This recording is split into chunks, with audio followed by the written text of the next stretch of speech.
The IPL has started to IPL once again. A crackerjack of a week that gave us a bit of everything. The lowest score in the history of the IPL being defended, a super over after 4 long years, and a 14-year-old making a debut in the most incredible Premier League there is. The week gone by had a bit of everything, and we're here to relive all of that. Welcome back to Fan Code Super Over. I'm your host, Navneet Krishna.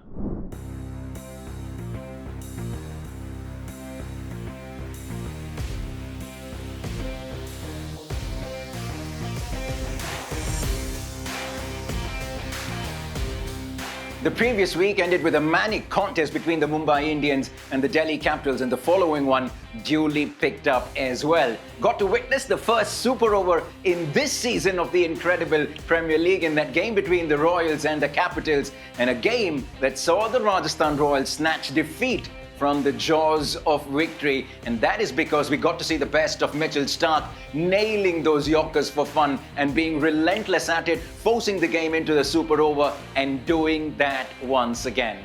It's fascinating to see how many bowlers are resorting to the good old Yorkers. Josh Hazlewood and Bhuvaneshwar Kumar were quite brilliant with their death bowling against Punjab on Sunday for RCB. Yorker after Yorker, they gave away just the 28 runs in the last 4 overs of a T20 innings. That is quite outstanding. Trent Boult bowled 6 of them in 1 over in the game against the Delhi Capitals.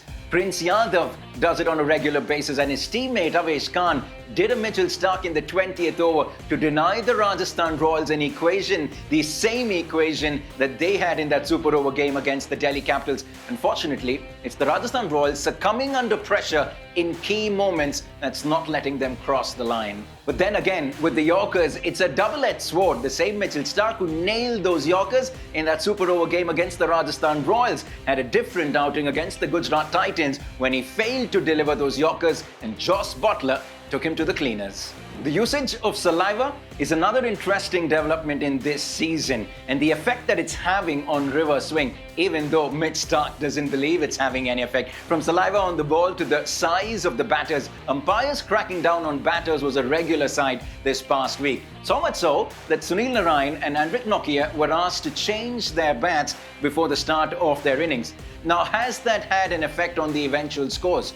Just to remind you, we had 0 scores above 200 between Monday to Friday this past week. That doesn't happen too much in modern day T20 cricket today, does it? Forget 200 plus scores, there were a couple of teams that failed to make it to even 100 the past week. KKR first and RCB next, albeit in a rain-curtailed game. And the bowling team on both occasions? The Punjab Kings. And one of those matches saw the Punjab Kings defend the lowest score ever in the history of the IPL. And who would have thought that that would happen when KKR were cruising to chase down 111, only to lose 8 wickets for just 33 runs. While a certain team in red prevented the remontada to happen on a football pitch, wasn't it wonderful to see another team in red perform a remontada of their own, but on a cricket field? From conceding 200 plus on many occasions in the first few games, in fact 240 plus on 2 occasions, to now restricting oppositions, the Punjab Kings bowlers, and in particular Yuzvendra Chahal, have certainly risen to the occasion.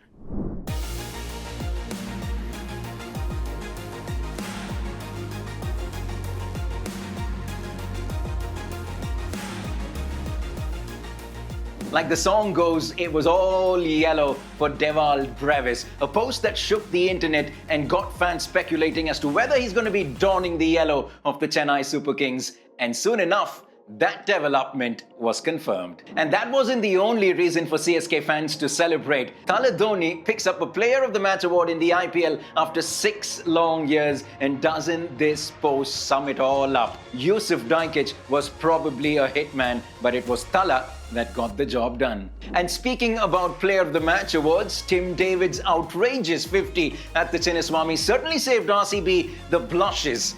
And it's an interesting line of thought, isn't it? Giving the best performer of the day the award regardless of whether he belongs to the winning side or the losing side.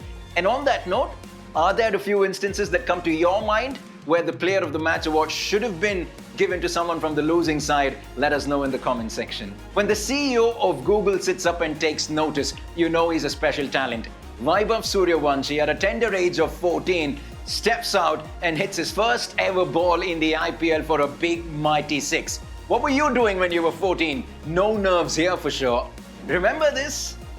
But the way the match between the Mumbai Indians and the Sunrisers Hyderabad unfolded, it prompted the great man to correct his prediction and take the joke upon himself. Dale Steyn sure is a good sport, isn't he? And how about this for a mid-season signing? Abhishek Nayar back with KKR, and it's this iconic line that pretty much sums this up so aptly, doesn't it? He may be relieved from his duties as India's assistant coach, but in less than 24 hours, reunites with KKR halfway through their season.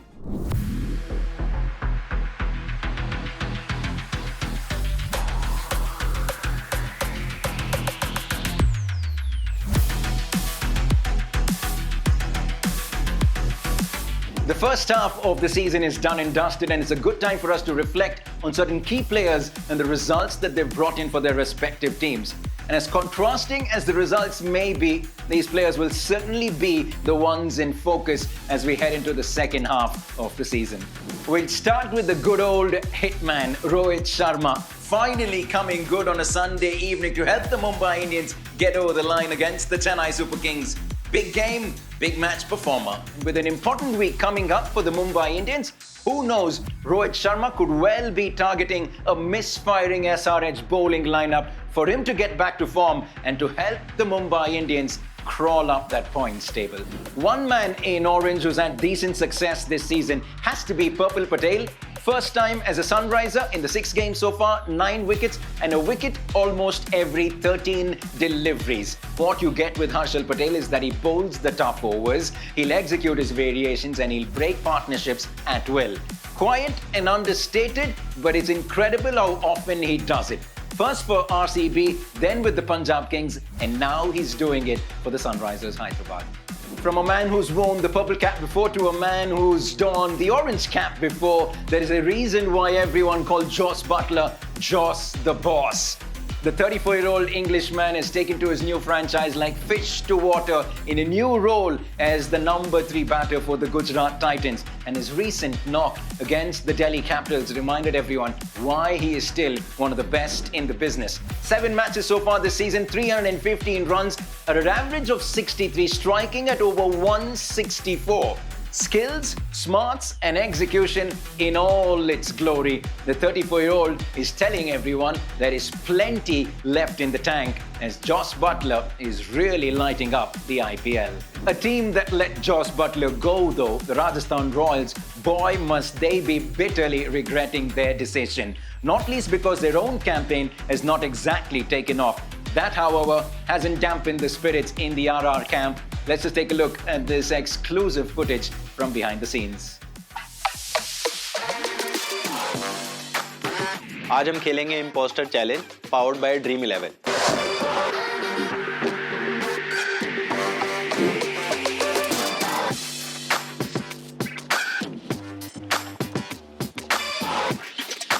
Who's the one? No. This guy.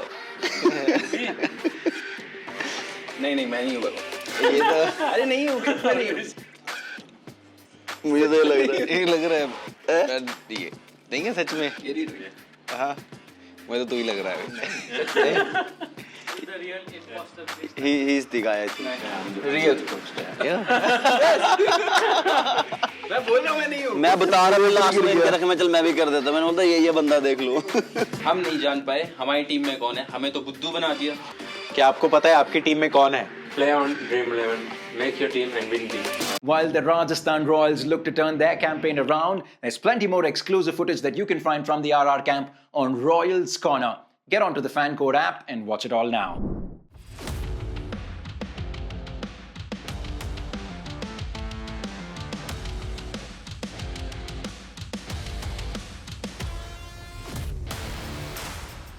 As we enter the second half of the tournament, it's time for some interesting narratives to make the headlines with the reverse fixtures well and truly in full swing. And perhaps none bigger than KL Rahul walking out to bat at the Ekana Stadium in Lucknow, a franchise that he led for 3 years when the Delhi Capitals take on LSG. When these two teams formally met in round 1 in Vizag, KL did not play that game because he was out on paternity leave. Everybody knows that KL's association ended with LSG in not the best note. And eyes will also be affixed on Rishabh Pant as he also takes on his former team. But know one thing for sure, KL Rahul will be motivated to make it happen when he takes on his former team on his former home ground. Let's talk about a team that's had a bit of a home disadvantage though. RCB won round 1 of the Battle Royale against the Rajasthan Royals, beating them convincingly, but they're yet to win at home. And here's a little stat that will give them a bit of a boost. Rajasthan Royals suffer the ignominy of being the only team to be bundled twice in the IPL under 60, both at the hands of RCB. And RCB themselves have the record for the lowest total in the history of the IPL in a single innings. Now, with the pitch at the Chinnaswamy favouring the bowlers a lot more, does that mean we're going to get to see another low scorer at the Chinnaswamy? Especially considering that it's two teams who have given us a fair share of low scorers in the IPL in the past. From IPL's lowest total to IPL's highest ever run chase. It was on the 26th of April last year when the Punjab Kings gunned down a massive 262 against the Kolkata Knight Riders to record the highest successful run chase in IPL history. And exactly a year later, the two teams face off in a rematch. And this time, after the Punjab Kings have just defended the lowest total in IPL history in Mulanpur last week. When the two teams squared off last year at the Eden Gardens, it was Johnny Bairstow that massacred KKR, scoring a 48-ball 108, and he got plenty of support from Shashank Singh, who scored a 28-ball 68, firmly shutting the door on the Knight Riders. The defending champions will certainly be hurting after last week's shocker, but with back-to-back games at the Eden Gardens, they'll be hoping they can turn things around. Time for a KKR remontada perhaps? And with that, we come to the end of another episode of Super Over on Fan Court. And while we get started with the second half of the season of the IPL, there will be plenty to talk about when we come back for our next episode. As always, you know where to find us. Same place, same time. Keep watching only on Fan Court.